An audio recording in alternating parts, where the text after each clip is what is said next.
all, and welcome to my channel. I'm still playing with the name, but for right now, it's Amanda Carter Auto Sales. And I wanted to get on and do a video about 3 things that I love so far about this job, because it's a new job for me. I've actually wanted to be in car sales for a while. Just a short background, I did mobile mechanics for 10 years. I've worked at a Corvette shop. I've done a lot of work with cars. I really enjoy cars. Unfortunately, I have osteoarthritis now, so working on cars is a little bit more of a challenge than it used to be. But you know what, I'm grateful, because having that knowledge is really helpful in being in car sales. And you know what's funny is I kind of thought from the outside that it would be good for my ADHD, and I was right. Like, there's enough to do in each day that I'm never bored. You know what I mean? Like, between learning about the products and everything's in apps and on the computer now, so there's like plenty to learn. And I'm definitely a philomath, which means I love to learn just in general, so like learning about all this stuff is really fun. Plus, my youngest son is on the spectrum, and one of his special interests is vehicles, like new, old, you name it, all of it. So it's really great to be able to challenge him a little bit, kind of turn the tables a little, because usually he knows way more than me. He still does, but it's kind of fun to be like, hey, did you know that the new Chevy Silverado does this, this, this, and this? And he's like, what, right? Of course, he still stumps me, like, did you know that the Toyota symbol is supposed to spell Toyota, and that's why it looks the way that it does? I never thought about it until he said it, and then I looked at it, and I'm like, I could see that. If I took things apart, yeah, it does. In any case, that's good. That's my number one, I think, about working with car sales. There's definitely enough to do between learning and answering emails and getting up to help customers who walk in, and chatting with people who come in to have their vehicles serviced, and then talking with, coworkers and stuff, and then just, going out and talking to people in general. And then when they ask what I do, which is really fun, is like, yes, this is what I do. Especially because, like, the perception of what car sales is, a lot of it's changing, because it's so easy to be able to get online and do your research first and be like, I know what this vehicle costs. I know what the MSRP of that truck is. I know what you're making on it. So I don't really have to do as much work. In a lot of dealerships, at least the dealership that I'm at, we don't really hide any of that stuff anymore. Like, we're a destination location, which is really cool. Like, we're not on the main strip.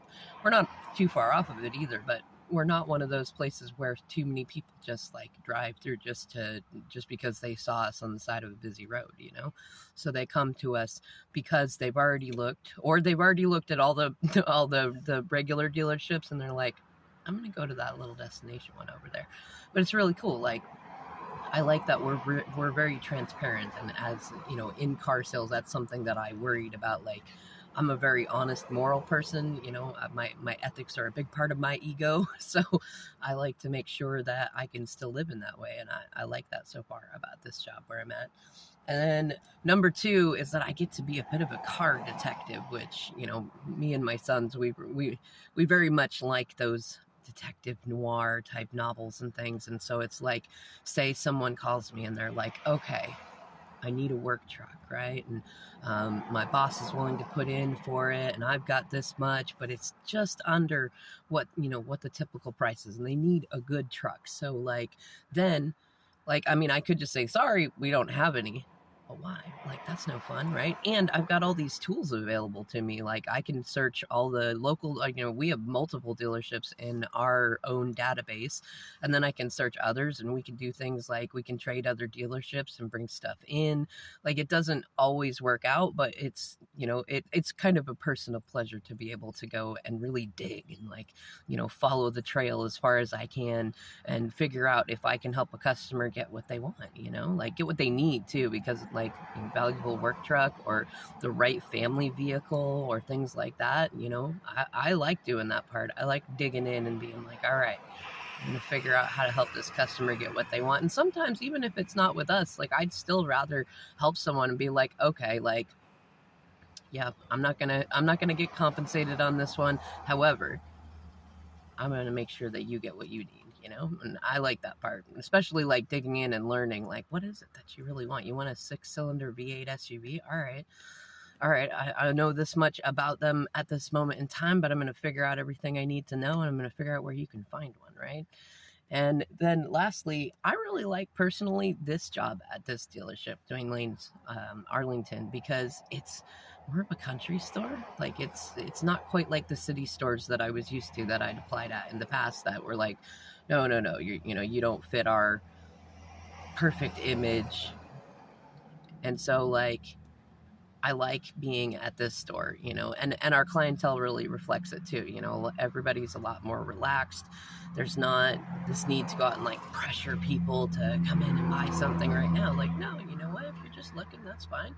Like, we can come out and show you stuff. We can do test drives. We can run numbers, but you don't have to be in there right then and there to buy something. Our store is much more built on relationships than it is on the sales itself. Not that, I mean, we need sales. It's what keeps the business going. That's why we're doing this. But like, it's nice to be able to talk to people from a space of like want to rather than desperation. You know what I mean? And a lot of other sales jobs that I've had that have been along similar bents, even if they weren't cars, like Cutco sales, Kirby vacuums, things like that. Even ADT was very like,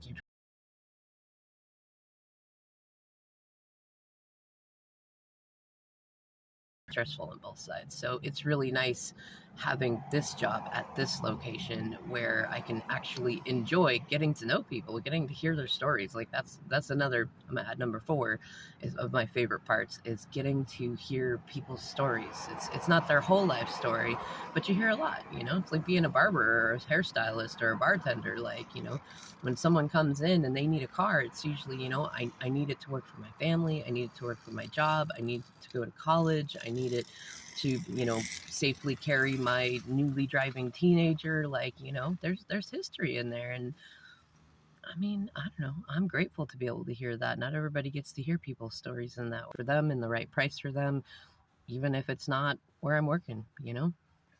All right. Thanks for watching. I'll catch you in the next video.